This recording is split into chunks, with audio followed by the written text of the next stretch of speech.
पश्चिम बंगाल दूसरे चरण का मतदान और दोपहर 1 बजे तक 61% मतदान हो चुका है और बंगाल के कई हिस्सों में चुनाव के दौरान जबरदस्त बवाल की तस्वीरें सामने आ रही है। कई जिलों से हिंसा की खबरें हैं। एक एक तस्वीर आपके सामने होगी। तस्वीर कालीघाट के भवानीपुर की, जहां बवाल किस कदर बिगड़ चुका है। लगातार नारेबाजी होती रही, पुलिस ने कैसे हालात को काबू में किया, बल प्रयोग किया, उसकी तस्वीर। साथ ही भवानीपुर के साथ साथ पुलिस ने किन अलग अलग जगहों पर लाठीचार्ज किया, एक एक तस्वीर पुलिस के उस एक्शन की आपके सामने होगी। और साथ ही शुभेंदु अधिकारी भी मीडिया के सामने आए, बड़े आरोप लगाए और किस तरीके से बूथ पर पहुंचने के बाद उन्होंने बाहर मौजूद कार्यकर्ताओं को लेकर ही प्रदर्शन कर रहे लोगों पर गंभीर आरोप लगाए। ये भी आपको सुनाएंगे। साथ ही तस्वीर दिखाएंगे दक्षिण 24 परगना की भी, जहां लगातार कई घटनाएं हो चुकी हैं। नादिया से भी तस्वीरें सामने आई हैं और पोलिंग बूथ पर झड़प की एक एक तस्वीर आपके सामने होगी। वहीं सबसे पहले कालीघाट के भवानीपुर में जबरदस्त हंगामे की वो तस्वीर देखिए, जहां शुभेंदु अधिकारी के खिलाफ टीएमसी कार्यकर्ताओं की नारेबाजी को लेकर खबर है और बीजेपी और टीएमसी कार्यकर्ताओं की झड़प हो गई। हालांकि भवानीपुर में पुलिस ने लाठीचार्ज किया। ये देखिए तस्वीर। इस बीच शुभेंदु अधिकारी का आरोप है कि जो हंगामा कर रहे हैं वो बांग्लादेशी मुसलमान हैं और ममता का सुपड़ा साफ हो जाएगा। बता दें, यहां पर जैसे ही शुभेंदु अधिकारी पहुंचे उसी वक्त टीएमसी के कार्यकर्ता एकजुट होकर नारेबाजी करने लगे, लेकिन शुभेंदु अधिकारी के समर्थक भी इसमें पीछे नहीं रहे, वो भी सामने आ गए और उसके बाद बिगड़ते हालात के बीच ये तस्वीरें, जहां हालात को काबू में करने के लिए हंगामा करने वाले लोगों पर लाठी चार्ज करना पड़ा। 3 तस्वीरें एक साथ देखिए।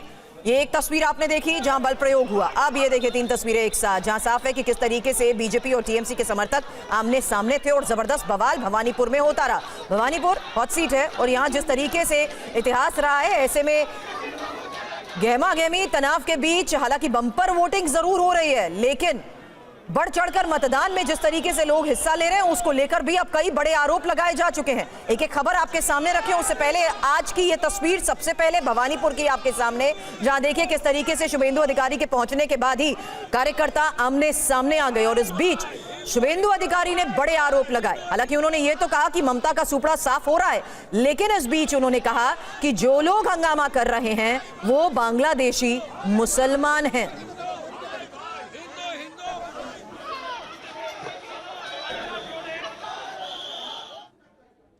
तो मतदान को लेकर ही शुभेंदु अधिकारी के क्या आरोप हैं, उनकी बात सुनाएं। उससे पहले जानिए किस तरीके से उन्होंने आरोप लगाया कि बीजेपी के वोटर्स को धमकाया जा रहा है, बीजेपी के वोटर्स को रोका जा रहा है, जो हंगामा कर रहे हैं वो बांग्लादेशी मुसलमान है और चुनाव में ममता बनर्जी का सुपड़ा साफ हो जाएगा। अलग अलग बूथ का शुभेंदु अधिकारी दौरा कर रहे थे।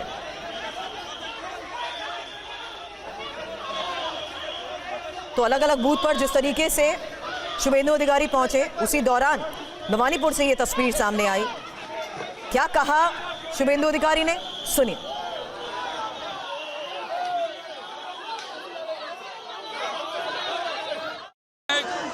विजिट कर रहा हूँ, ये लोग वोटर्स नहीं है, आउटसाइडर। सीआरपी के डाकसी आमी क्या हो रहा, बूथ जाम कर रहे थे? एक वोटर दादा बूथ जाम किया जा रहा है। बूथ नंबर को दो, बूथ नंबर को दो, booth number, booth number, booth number को दो, बूथ नंबर को दो।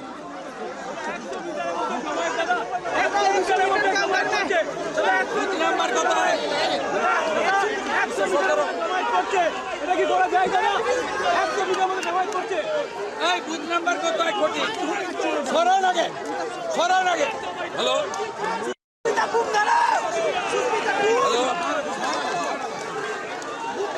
हेलो हेलो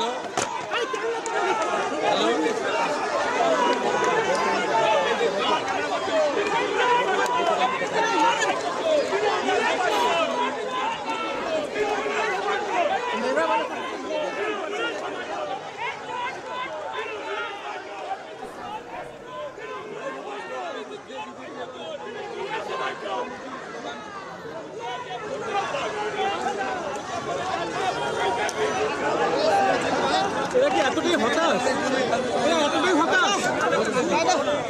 আমরা তো পাচ্ছি না। বুথ নাম্বার দাও, বুথ নাম্বার 217 দাদা, 217 217 स्कूल जॉइन ये वोटिंग देखिए, आउटसाइडर है, वोटर नहीं है। এটা তো মনে হয় রিপোর্ট হওয়া উচিত, দাদা রিপোর্ট হওয়া উচিত। ভোটিং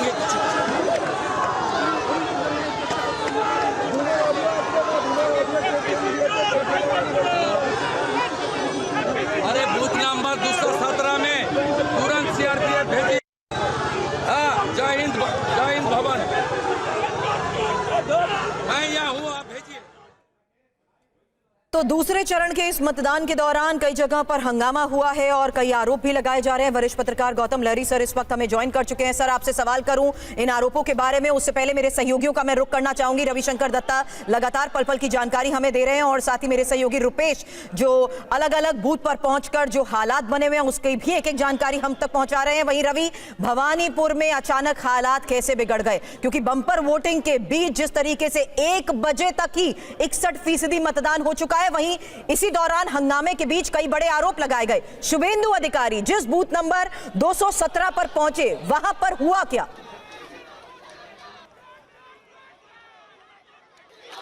देखिए, इसका मैं थोड़ा आपसे समय लेना चाहता हूं, 1-2 मिनट। मैं पहले से बता दूं, क्रोनोलॉजी ये है कि ममता बनर्जी पहली बार अपना राजनीतिक करियर में वोट के दिन, चुनाव के दिन रास्ते में निकले और वो साउथ कोलकाता के भवानीपुर के अलग अलग जो कॉन्स्टिट्यूएंसी जो वार्ड्स है वहाँ पे घूमने लगे। इसका बाद वो पहुँचे असीम सरकार के वार्ड पे, जो कि 70 वार्ड है, और वहाँ पे वो पार्टी ऑफिस के सामने बैठे हुए थे। जैसे ही उन्होंने कुछ आरोप लगाया चुनाव आयोग पर, उसके बाद वो घर मतलब एक बिल्डिंग के अंदर गई, वहाँ पे शुभेंदु अधिकारी पहुँचे और वहाँ पे दोनों आमने सामने हो गए। इसका बाद ममता बनर्जी निकल गया और अलग अलग जगह पे घूमने लगे। शुभेंदु अधिकारी पहुंचा ममता बनर्जी की कालीघाट के जो घर है उसके 200 मीटर के अंदर। जैसे ही वहाँ पे वो पहुँचे, वहाँ पे जय बांग्ला स्लोगन उनके खिलाफ दिया गया और उसके बाद शुभेंदु अधिकारी जो है इस जो बिल्डिंग है जहाँ पे बूथ है जय हिंद भवन लिखा हुआ है, लोग जहाँ पे वोट कर रहे हैं यहाँ पे पहुँचे। यहाँ पे पहुँचने के बाद उन्होंने ये आरोप लगाया कि यहाँ पे बांग्लादेशी वोटर्स जो है, मुसलमान वोटर्स, वो वोट कर रहे हैं, ऐसा शुभेंदु अधिकारी ने आरोप लगाया। इन बीच में लोग यहाँ पे इकट्ठा हो गए जो कि आसपास के रहने वाले हैं, तृणमूल के जो समर्थक है। उन्होंने शुभेंदु अधिकारी फोन करके डायरेक्ट सेंट्रल फोर्स को यहाँ पे बुलाया, क्योंकि उनका कहना था सिचुएशन है कि खराब हो रहा है। उसके बाद सेंट्रल फोर्स यहाँ पे पहुंची और उन्होंने लाठीचार्ज करना शुरू हो गया। जैसे ये माहौल हुआ, उसके बाद कोलकाता पुलिस की टीम यहाँ पे पहुंची डीपी सिंह के नेतृत्व में, और उन्होंने कहा कि यहाँ पे 10 मिनट पहले कुछ अनएथिकल गैदरिंग हुए थे, जो गैदरिंग को डिसबर्स करने के लिए हम लोग यहाँ पे पहुंचे हैं। और इसका आगे क्या हुआ है मैं इसका अभी ब्रीफिंग नहीं दे सकता, लेकिन जो स्थिति है उसको नॉर्मलाइज कर दिया गया है। तो ये है पूरा सिचुएशन। लेकिन रविशंकर दत्ता, जो बात आपने कही, अब वरिष्ठ पत्रकार गौतम लहरी सर हमारे साथ हैं। गौतम सर, प्लीज इस हॉट सीट का इतिहास समझाते हुए बस ये बता दीजिए, आज के दिन में ममता बनर्जी और शुभेंदु अधिकारी के आमने सामने आने का मतलब क्या है? देखिए, पहली बार बंगाल में हो रहा है कि मुख्यमंत्री और विरोधी नेता एक ही सीट से लड़ रहा है। एग्जैक्टली ये तो कभी नहीं हुआ है, पहली बार हो रहा है। बात तो सही, जैसे नंदीग्राम में हुआ था पिछले चुनाव में, उस तरह भवानीपुर में हो रहा है। लेकिन मैंने देखा है कि ममता बनर्जी को और एक बार मैंने देखा था जब सीपीएम का जमाने में वो सड़क पे आई थी, सुबह से ही आके कस्बा में एक सीपीएम बूथ, जो कहा जाता है कि सीपीएम का स्ट्रॉन्ग होल्ड, वहां जाके बैठे रहे, धरना दिया। इस बार उन्होंने जिस एरिया में, चक्रों एरिया में सुबह आया, वो जगह गुजराती समूह ज्यादा रहते हैं। उस जगह लगता है कि स्वाभाविक वो वोट सुबह बीजेपी के पास जा सकता है, इसीलिए उसी बूथ में आके सुबह सबसे उन्होंने पहले आरोप लगाया कि बीजेपी हमको धमका रहा है, हमारा कार्यकर्ता को धमका रहा है, पोस्टर खोल दिया। अभी जब जैसे दिन आगे बढ़ता गया, अभी देखा गया उल्टा सीन मतलब अभी शुभेंदु शिकायत कर रहा है। इसका शिकायत जाहिर है तो 4 तारीख पता चलेगा, लेकिन लड़ाई कांटे का हो रहा है। भवानीपुर से कुछ ऐसा आसान सीट नहीं है। सर, आपके बताने का अंदाज बता रहा है कि ये फाइट कितनी इंटरेस्टिंग हो चुकी है, क्या इनसिक्योरिटीज बढ़ चुकी हैं। ये सवाल आपसे इसलिए भी करूंगी क्योंकि बंपर मतदान का मतलब भी समझना बहुत जरूरी है, क्योंकि पश्चिम बंगाल में दोपहर 1 बजे तक 61.11% मतदान हो चुका है और पूर्वी बर्धमान में भी सबसे ज्यादा 66.80% मतदान को लेकर खबर है, जबकि हुगली में 64.57% मतदान हो चुका है, जबकि नादिया में 61.41% मतदान। हालांकि 1 बजे तक हावड़ा में 60.58% और कोलकाता नॉर्थ में 60.18% मतदान को लेकर खबर है। कोलकाता नॉर्थ में 60.18% और कोलकाता साउथ में 57.73% मतदान हो चुका है और नॉर्थ 24 परगना में 59.20% मतदान को लेकर खबर है। लेकिन इसी बंपर वोटिंग के बीच कैसे बंगाल में हो रहा है बवाल, उसकी एक और तस्वीर देखिए, जहां फाल्टा विधानसभा में एक बूथ को लेकर भारी विवाद हो गया, जब बीजेपी ने आरोप लगाया कि ईवीएम में स्टिकर लगा दिया गया है और बीजेपी के बटन पर ही टेप चिपकाई गई है। इन तस्वीरों को जारी करते हुए ये आरोप लगाए गए हैं और बीजेपी ने फाल्टा के बूथ नंबर 144 का ये वीडियो जारी करते हुए ही आरोप लगाया है कि जहां बीजेपी का बटन है उसी जगह पर टेप लगा दी गई है। अब फाल्टा सीट पर ही बीजेपी के आरोप पर चुनाव आयोग का बयान। ये इस वक्त एक और बड़ी खबर है कि शिकायत सही तो फिर से मतदान होगा, ये इलेक्शन कमीशन ने कहा है। बूथ पर सीसीटीवी बंद तो फिर से वोटिंग और कानून के उल्लंघन में फिर से मतदान। आपको बता दें ये इलेक्शन कमीशन का इसी टेप विवाद के बाद बयान, जहां फाल्टा सीट पर बीजेपी ने क्या आरोप लगाए, इन तस्वीरों को सामने रखते हुए बीजेपी ने आरोप लगाया कि कैसे ईवीएम पर टेप लगा दी गई और उसी पर इलेक्शन कमीशन का ये बयान। वहीं टेप विवाद पर शुभेंदु अधिकारी का बयान। एक और बड़ी खबर, गृह मंत्री अमित शाह ने मुझे फोन किया है और पूरी जानकारी भी ली है। तो ये शुभेंदु अधिकारी का बयान है टेप विवाद के बाद, जो बता रहे हैं कि किस तरीके से इसी विवाद को लेकर गृह मंत्री से उनकी बातचीत हुई है और अमित शाह ने उन्हें फोन किया है। ये बात शुभेंदु अधिकारी ने कही और कहा कि अमित शाह ने जानकारी भी मांगी है। कैंडिडेट देख रहा है, हम लोग भी मॉनिटरिंग कर रहा है, जो करना चाहिए करूंगा। ये इलेक्शन कमीशन भी संज्ञान में लिया है, इस तरीके से काम करेगा तो जो करना चाहिए होगा। मैं कैंडिडेट के साथ बात करूंगा। Bhupendra Yadav ji called me at 9 AM. I convey the situation. Just few minutes back, Honorable Home Minister, my leader Amit Shah ji called me. Falta का इंसिडेंट मैं उनको भी कन्वे करती हूँ। क्या लगे इसी तरह का जहांगीर खान यही टेक्निक यूज करता नहीं, था? टीएमसी का टेक्निक तो इसी तरह वो हम लोग कार्रवाई कर रहे हैं। वेट अभी कुछ नहीं हुआ है। 35% वोट पोलिंग, अभी बहुत देखना बाकी है। हालांकि अब खबर फाल्टा को लेकर भी है। हमारे सहयोगी रुपेश ने यह खबर दी कि कैसे टीएमसी कार्यकर्ताओं पर धमकी देने के आरोप लगाए जा रहे हैं, क्योंकि मतदाता ने यह आरोप लगाया कि हत्या करने की धमकी दी गई है। मतदाता ने अजयपाल शर्मा से शिकायत की। बंगाल में सिर्फ वोट देना ही तनाव का कारण नहीं है, वोट के बाद भी तनाव है। देखिए, एक माँ बेटे पहुंचे हैं अजयपाल शर्मा के पास यहाँ पर अपनी शिकायत लेकर के, और क्या शिकायत है जरा ये भी सुन लीजिए। क्या शिकायत है? क्या शिकायत क्या है? क्या बोले थे? धमकी आया सर। धमकी आया है? क्या धमकी दे रहा है? धमकी आ रहा है सर। धमकी आ रहा है? क्या बोला? क्या बोल रहा है? क्या बोल रहा है? धमकी आ रहा है सर। कौन लोग दे रहा है? बारी में कौन लोग दे रहा है धमकी? कौन दे रहा है? कौन लोग? Sir please sir, please please please please please sir. अरे धमकी कौन दे रहा है वो तो बताओ। कौन धमकी दे रहा है? कौन लोग हैं? वो टीएमसी क्या बोल रहा है? क्या बोल रहा है? प्लीज प्लीज सर, मेरा लाइव है सर, मेरा लाइव है सर। धमकी क्या दे रहा है? क्या धमकी दे रहा है? ये दिखाओ, वोट दे लिए हो। ये दिखाओ, ये दिखाओ वोट। मेरा ভোট हो गया বাড়ি কে নিয়ে যখন বাড়ি যাচ্ছি তখন থ্রেট দিচ্ছে, যখন বাড়ি যাচ্ছি তখন টিএমসি লোকরা থ্রেট দিচ্ছে। কোন জায়গায়? ওটা বেনিয়াবাড়ি চৌধুরী কৃষ্ণরাম বসু। पुलिस क्या बोल रहा है अंदर में? अंदर आप गए, मिले उन लोगों से? मेरा साहब साहब बोल रहा है ठीक है, सब हम खुद देख लेंगे। हाँ भय। आप भी वोट दे लिए, दिखाइए वोट दे लिए। क्या बोल रहा है? घर में नहीं घुसने देंगे? हाँ वही बोल रहा है। क्या बोल रहा है? घर में घुसने के लिए यहाँ पे नहीं आओ, सेकंड टाइम होएगा, आएगा तो मर्डर हो जाएगा। फाल्टा ही है ना? कौन से बूथ कौन सा बूथ है? बूथ नंबर बताओ। 202 204 202 204 फाल्टा में। और कौन रंजीत मंडल। कौन लोग हैं? टीएमसी आपका क्या नाम है? रंजीत मंडल। रंजीत मंडल, आप वोट दे लिए हैं? और बोल रहा है घर में नहीं घुसने देंगे। प्लीज सर, मेरा साथ आएगा सर। प्लीज हो गया। रुपेश हमारे सहयोगी हमारे साथ है। रुपेश, इस मतदाता से आपकी पूरी बातचीत सुनी, लेकिन अजयपाल शर्मा से जब इन्होंने शिकायत की उसके बाद क्या जानकारी मिल पा रही है? क्या कोई एक्शन, क्या कोई जांच?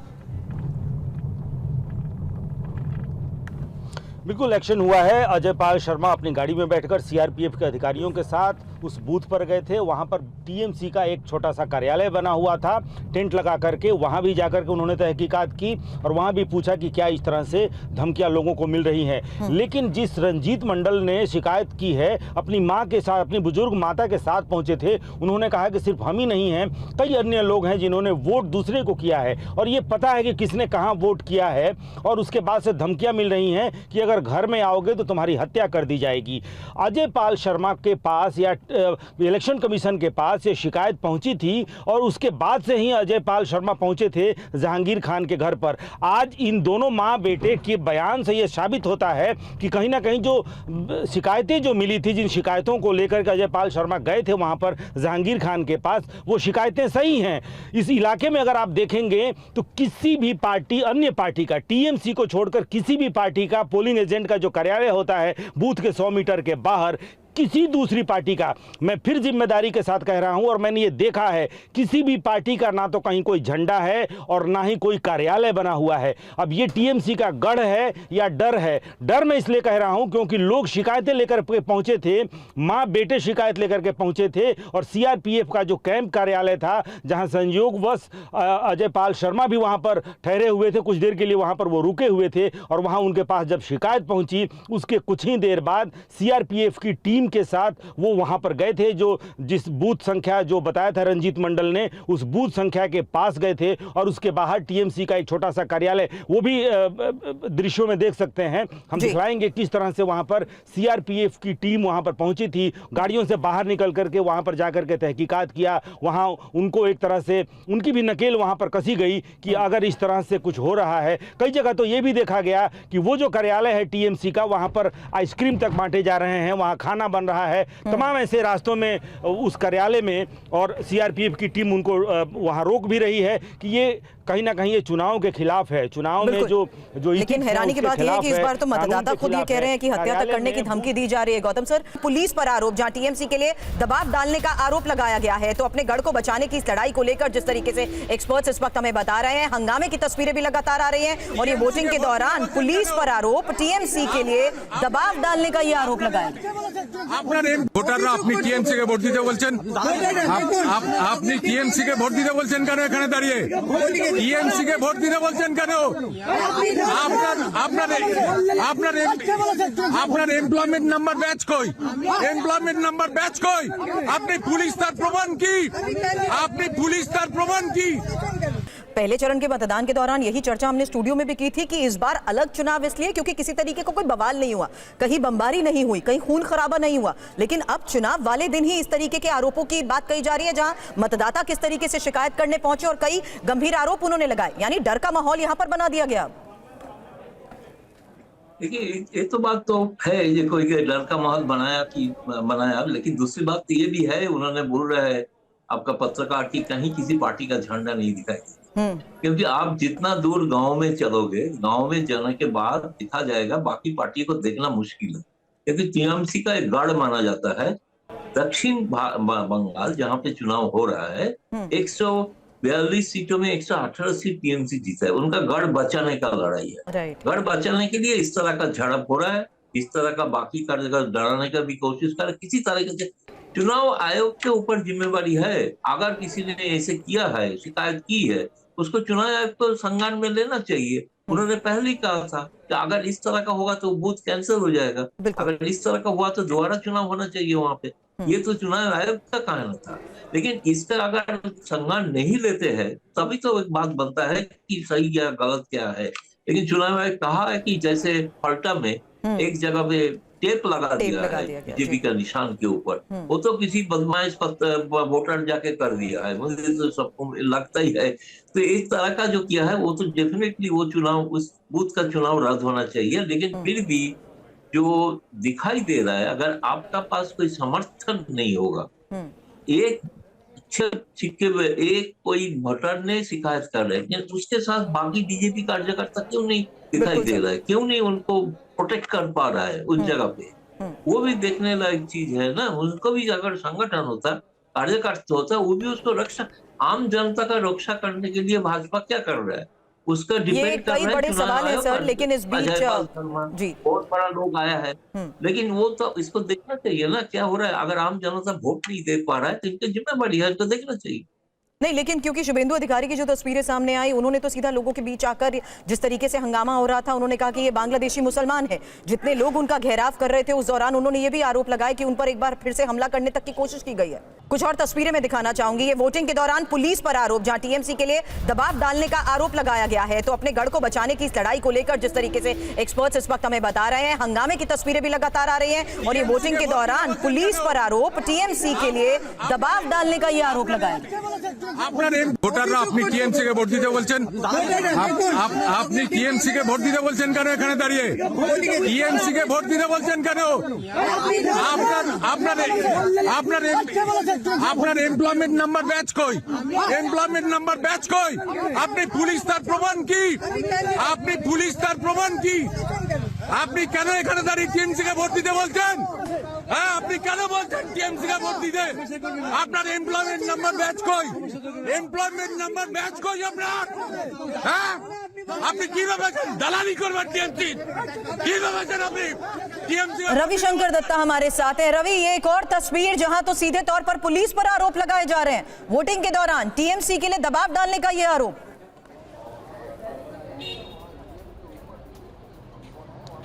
देखिए, आज पूरा दिन अभी तक सुबह से लेके अभी तक पश्चिम बंगाल की अलग अलग जगह जहां पे इस बार वोटिंग हो रही है 7 जिला में, अलग अलग जगह से ऐसे आरोपें प्रत्यारोपें आ रही है। और ये जो आरोप है यहाँ पे साफ देखा जा रहा है कि तृणमूल कांग्रेस के नाम पे वोट मांगने की एक यहाँ पे आरोप डाली जा रही है। और सवाल किया जा रहा है, अगर आपके पास बैच नहीं है, आपके पास आईडी नहीं है, तो आप कैसे किसी को बोल सकते हैं ये तृणमूल कांग्रेस के लिए वोटिंग करने के लिए? तो ये जैसे आरोप आ रहे हैं, अलग अलग जगह से ऐसे आरोप प्रत्यारोप पूरा दिन आ रहे हैं। और पश्चिम बंगाल की स्थिति ये कहना अभी तक होगा कि फर्स्ट फेज में जितने झमेले हुए थे, जितने छूट-फूट झमेले हुए थे, आज उससे कहीं ज़्यादा हुए हैं। चुनाव आयोग को इसका जवाब देना पड़ेगा, क्यों ये झमेला हुए और इसके लिए क्या व्यवस्था लिया गया। जैसे फलता में घटना घटी है, उसके लिए चुनाव आयोग क्या दूसरी बार इसका वोटिंग करेंगे कि नहीं, ये भी देखने वाली बात है। और अभी भी करीब 3.5 घंटा समय है, 6 बजे तक, तो देखना पड़ेगा कि क्या होती है। अभी तक और भी कुछ घटना घटती है तो उसके बाद हिंसा हुआ कि नहीं हुआ, परसेंटेज पे तौर पे क्या होता है, ये पूरा चीज़ देख के चुनाव आयोग अपना बयान देंगे। हम लोग उसके लिए वेट कर रहे हैं। ममता बनर्जी, हमने थोड़ी देर पहले रवि हुगली की भी वो तस्वीर दिखाई जहां पर नकली पोलिंग एजेंट नियुक्त करने को लेकर भी आरोप लगाए गए। तो यहाँ ये जो लोग हैं, क्या ये आरोप लगा रहे हैं कि ये नकली पुलिस वाले हैं, क्योंकि इनके ऊपर इनके पास कोई बैच नहीं था, इसलिए ये चाह रहे थे कि वो अपनी पहले आइडेंटिटी रिवील करें? देखिए, ऐसा आरोप सिर्फ यहाँ पे नहीं, ये तो चुनाव आयोग बताएंगे कि उनका ये जो जगह है, वहाँ पे वो जो पुलिस ऑफिसर थे वो नकली है कि असली है, उसके पास। रवि, मैं आपको रोकना चाहती हूँ। किस तरीके से भारी पुलिस की तैनाती के बीच एक और ऐसी जगह जहां हंगामा बरप रहा है, और इस बीच ये तस्वीरें आपके सामने जहां बंगाल में बवाल की अलग अलग जगहों से सामने आ रही, वो तस्वीर कैनिंग इलाका, ये कैनिंग इलाके की तस्वीर है जहां टीएमसी के प्रदर्शन को लेकर और आरोप लगाया जा रहा है कि यहाँ एजेंट को पीटा गया है। कैनिंग इलाके में ही टीएमसी का ये प्रदर्शन, और जहां देखिए भारी पुलिस फोर्स के बीच इस हंगामे में हालात को काबू में करने की तो कोशिश, लेकिन आरोप लगाया जा रहा है कि यहां एजेंट को पीटा गया है। हालांकि भारी मतदान हो रहा है क्योंकि लोगों की भारी भीड़ देखिए, इसी तरह अलग अलग बूथ पर लोगों की मतदान के लिए भारी भीड़ है, और इसी भीड़ के बीच हंगामा और बवाल, जहां आरोप लगाए जा रहे हैं। और ये टीएमसी के लिए, आपको बता दें, टीएमसी के प्रदर्शन की तस्वीरें कैनिंग इलाके से सामने आ रही हैं, और टीएमसी का आरोप है कि हमारे एजेंट की पिटाई की गई है। रविशंकर दत्ता हमारे साथ है। रवि, अब ये कैनिंग इलाका, टीएमसी का प्रदर्शन, ये आरोप लगाते हुए कि हमारे एजेंट की पिटाई कर दी गई। जैसे कि अभी मैं बस 2 मिनट पहले कह रहा था, अलग अलग जगह से आरोप प्रत्यारोप आ रहा है। कहीं पे बीजेपी कह रहा है उनके ऊपर आक्रमण हुआ है, उनको वोट देने के लिए प्रेशराइज किया गया है, उनको धमकाया गया है। जैसे रुपेश कह रहा था फलता से, आप कैनिंग की वीडियो आई है जहां पे तृणमूल कांग्रेस आरोप लगा रहा है कि उनके जो बूथ एजेंट्स है उनको मारा पीटा गया, उनको धमकाया गया। तो ये पश्चिम बंगाल के अलग अलग जगह से छुटफुट ही सही, लेकिन जो आरोप प्रत्यारोप आ रही है वो काफ़ी गंभीर है, क्योंकि वोट को मैनिपुलेट करने की बात किया जा रहा है, जो कि पहले चरण में हम लोग बिल्कुल नहीं देखे थे। मैं अभी भी कह रहा हूँ 3 घंटा अभी भी वोटिंग बाकी है। ये 3 घंटे में वोटिंग का जो रुख है वो कहीं भी मुड़ सकती है। बम्पर वोटिंग हो रहा है, समझ में आ रहा है, लेकिन ये वोटिंग ट्रेंड किस तरफ जाएंगे, इसका बाद हिंसा जो हो रही है उसके ऊपर डिपेंड करके लोगों का जो सोच है वो तय हो सकता है, क्योंकि हर कोई अपना नजर जो है न्यूज चैनल बिल्कुल। और इसी हंगामे और आरोपों के बीच एक और बड़ी खबर है जहां केंद्रीय बलों पर ही टीएमसी ने ये आरोप लगाए हैं कि हमारे एजेंट को पीटा गया है। अगली एक और तस्वीर दिखाते हैं जहां नॉर्थ कोलकाता के एंटनी सीट पर बीजेपी और टीएमसी में टकराव, जहां बीजेपी उम्मीदवार प्रियंका टिब्रेवाल पर टीएमसी पोलिंग एजेंट को धक्का देने का आरोप। ये देखिए तस्वीर, बूथ के अंदर टीएमसी एजेंट और बीजेपी उम्मीदवार के बीच धक्का मुक्की की ये तस्वीर सामने आई है।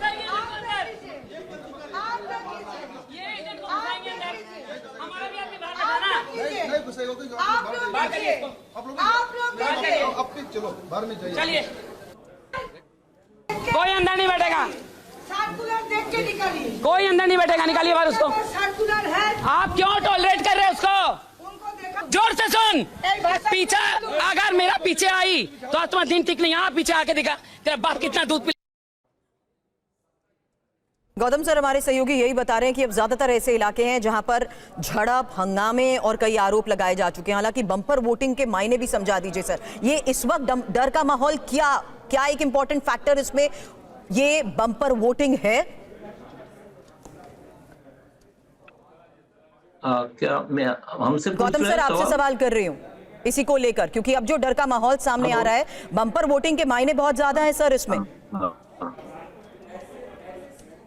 नहीं, बम्पर वोटिंग है कि जिस तरह से झड़प हो रहा है, मुझे अभी तो शंका हो रहा है बहुत जगह पे डिफरेंस हो रहा है। इससे वोटिंग थोड़ा आम जनता डर के मारे बूथ से बाहर न चले, लेकिन वो लोग को वोट देने का एक बहुत ही इच्छा है, क्योंकि इस बार चाहते हैं कि ज्यादा से ज्यादा अपना मत बताए। लेकिन इस तरह का सर, मैं एंटी इनकम्बेंसी फैक्टर को देखते हुए ही ये बात कर रही थी, क्योंकि जिस तरीके से ज्यादा मतदान हो रहा है, दोनों अपने अपने स्तर पर कॉन्फिडेंट भी इस बार नजर आ रहे हैं जीत को लेकर। नहीं तो निश्चित है, लेकिन जिस जगह का झड़प देखा है कैनिंग में, वहां पे तृणमूल का एक बाहुबली नेता थे, वो अभी आईएसएफ तक से लड़ रहा है, बहुत तगड़ा लड़ाई दे रहा है तृणमूल को। अगर ये ज्यादा मुस्लिम मतदाता को वो ले सके है तो भाजपा के लिए आसान होगा, अगर डिवाइड मुस्लिम वोट इसमें डिवाइड होता है तो इसलिए इस तरह का जो झगड़ा हो रहा है, ये जगह जो है ये पे मुस्लिम मतदाता का बीच में झगड़ा हो रहा है, दोनों गुट का, टीएमसी और आईएसएफ। ये आराबुल बहुत ही बड़ा पहले टीएमसी में थे, अभी वो आईएसएफ लड़ रहा है, तो इसलिए इस जगह पे होना था। ये बहुत ही सेंसिटिव बूथ पहले डिक्लेयर किया गया था। ऐसे ही साउथ 24 गवर्नर्स में इससे कई एरिया है, आप इसको दिन में भी झड़प देखने को मिलेगा। और इस झड़प के बाद वोटिंग परसेंटेज क्या पहला चरण का क्रॉस कर पाएगा कि नहीं, ये देखने लायक है। अभी बिल्कुल सर, ये देखना ही होगा। अभी कुछ घंटे अभी भी बाकी हैं, लेकिन इस बीच बम्पर मतदान हो रहा है और मतदान के साथ साथ हंगामे की वो तस्वीर जहां फाल्टा में ही केंद्रीय बलों के जवान पहुंचे हैं मौके पर और सुरक्षा बलों ने लाठीचार्ज करके कैसे भीड़ को कंट्रोल किया, वो तस्वीर देखिए। यहाँ बीजेपी उम्मीदवार देवांशु पांडा को ईवीएम का निरीक्षण करने की अनुमति ही नहीं दी गई। रुपेश हमारे सहयोगी हमारे साथ है। रुपेश, इस बम्पर वोटिंग को लेकर ही मैंने गौतम सर से सवाल इसलिए किया क्योंकि एंटी इनकम्बेंसी फैक्टर को देखते हुए ये समझना बहुत जरूरी है। हालांकि एक और बात मैं इसमें ऐड ऑन करना चाहूंगी, जहां थोड़ी देर पहले प्रधानमंत्री नरेंद्र मोदी भी रैली को संबोधित कर रहे थे। हालांकि ऑफ कोर्स बंगाल नहीं थी वो जगह, लेकिन फिर भी उन्होंने ये कहा कि ये पहली बार है जब देखिए किस तरीके से बंगाल में चुनाव हो रहा है और बंगाल चुनाव के पैटर्न और माहौल को देखते हुए इस बार के चुनाव को लेकर बहुत कॉन्फिडेंट वो नजर आ रहे हैं। लेकिन वोटिंग के दौरान और वोटिंग के दिन जिस तरीके से बवाल हो रहे हैं उसमें अब कई गंभीर आरोप लगाए जा चुके हैं।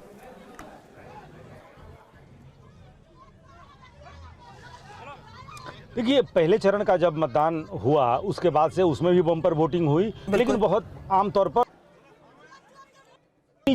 और इतनी तरह की खबरें उस वक्त नहीं आई थी। तब लगा कि बंगाल में पहला चरण के बाद दूसरे होगा, लेकिन दूसरे चरण पर और पहले चरण की समाप्ति के बाद से चुनाव प्रचार के दौरान ही जो चुनाव प्रचार की जो तासीर इतनी गर्म जो दिखी, उसके बाद से ही ये अंदाजा हो गया कि दूसरे चरण पर सबकी निगाहें टिकी हुई हैं, सबकी उम्मीदें भी टिकी हुई हैं। ये गढ़ है टीएमसी का। अब समझिए 142 में जिस तरह से 123 उनके पास है, मात्र 18 सीटों पर बीजेपी। लेकिन बीजेपी को या अगर बंगाल में अगर सरकार बनाना है तो अनिवार्य शर्त ये कि उसके गढ़ में आप डेंट लगाएं। तो गढ़ बचाने की लड़ाई, गढ़ में सिंध लगाने की लड़ाई, और ये लड़ाई चुनाव प्रचार के दौरान ही उसकी तलखी देखने को को मिल गई थी और उसके बाद से आज चुनाव के दिन वो तल्खी झड़प में तब्दील होती हुई यहाँ पर दिख रही है। सिर्फ फाल्टा ही नहीं जहाँ पर मैं मौजूद हूँ, बल्कि कई अलग अलग इलाकों में जिस तरह से झड़प की खबरें आ रही हैं और अजीबोगरीब की भी खबरें आ रही हैं, इसके पहले शायद ही कभी देखा गया हो कि किसी भी पार्टी के नाम के उसके बटन के ऊपर टेप चस्पा कर दिया गया हो, उसे जाम कर दिया गया हो इस तरह, और वो भी तब जबकि सुरक्षा के इतने इंतजामात हैं।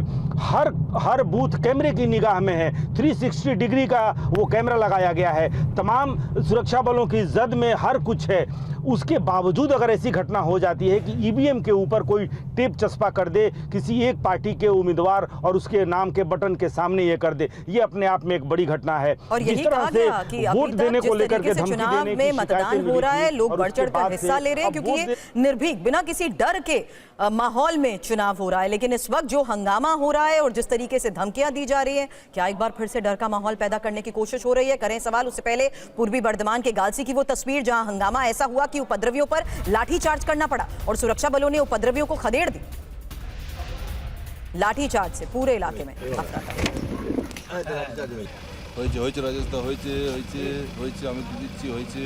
तो सुरक्षा बलों ने उपद्रवियों को कैसे खदेड़ा। एक और ऐसा इलाका जहां देखिए हालात को काबू में करने के लिए हुआ और अलग अलग जगहों पर जो लोग हंगामा कर रहे थे किस तरीके से हंगामा करते ही सड़क पर हंगामा करके ये अंदर घरों में जाकर छिप जाते थे, इन्हें कैसे यहाँ से हटाया गया, निकाला गया। उपद्रवियों पर लाठीचार्ज हुआ। और रवि शंकर दत्ता हमारे सहयोगी लगातार हमें बता रहे हैं कि ज़्यादातर ऐसे इलाके हैं जहाँ पर इसी तरह हंगामा होता रहा कि हालात को काबू में करने के लिए सुरक्षा बलों के एक्शन की ये तस्वीरें सामने आ रही हैं। और रवि, मैं क्योंकि आप जिस तरीके से बंगाल के चुनाव को कवर करते आए हैं, जिस तरीके से आपका वो होम टाउन है, आप खुद ये बात बार बार लाइव में कह रहे हैं कि ऐसा भवानीपुर में आपने कहीं नहीं देखा। लेकिन अब बिल्कुल चुनाव के आखिरी दिन, क्या आपको लग रहा है कि एक बार फिर से वही माहौल, वही डर पैदा करने की कोशिश हो रही है? देखिए, पश्चिम बंगाल का ये जो हिंसा वाली चरित्र है चुनाव में, ये आज से नहीं लेफ्ट की ज़माने से चल रहा है। जब नक्सल आंदोलन हो रहा था उसके बाद से ये चरित्र पश्चिम बंगाल की है जहां चुनाव में हिंसा होती है और उसका कभी घाटा नहीं होते दिखाई दे रहा है। ममता बनर्जी की सरकार जब आई है उसके बाद ये और भी बढ़े हैं। लेकिन इस बार पहली चरण का मतदान जब हुआ था, लोग चुनाव आयोग के वाह-वाह कर रहे थे क्योंकि जो छुटपुट घटना घटे थे वो परसेंटेज के तौर पे 0.1% भी नहीं होते। लेकिन आज जो सेकेंड फेज की आखिरी चुनाव हो रही है पश्चिम बंगाल चुनाव में, ये जो फेज है इसमें जो घटना घट रही है आप देख सकते हैं। अभी भी फोर्स मेरे पीछे से जा रहे हैं तो आप समझ सकते हैं कि माहौल इस बार इतना शांत नहीं है। और क्योंकि ये सेकेंड फेज की इलेक्शन है और बड़े बड़े नाम है, शुभेंदु अधिकारी, ममता बनर्जी, दोनों का भाग्य यहाँ से निर्धारित होगी। और ममता बनर्जी का अकेला सीट है, शुभेंदु अधिकारी का 2 सीट्स है। तो ऐसे सिचुएशन में भवानीपुर बोलिए, कोलकाता बोलिए, या तो 7 जिले में जहाँ पे इलेक्शन हो रहा है, ऐसा सिचुएशन होना मतलब है दोनों पक्ष से आंख बराबर है।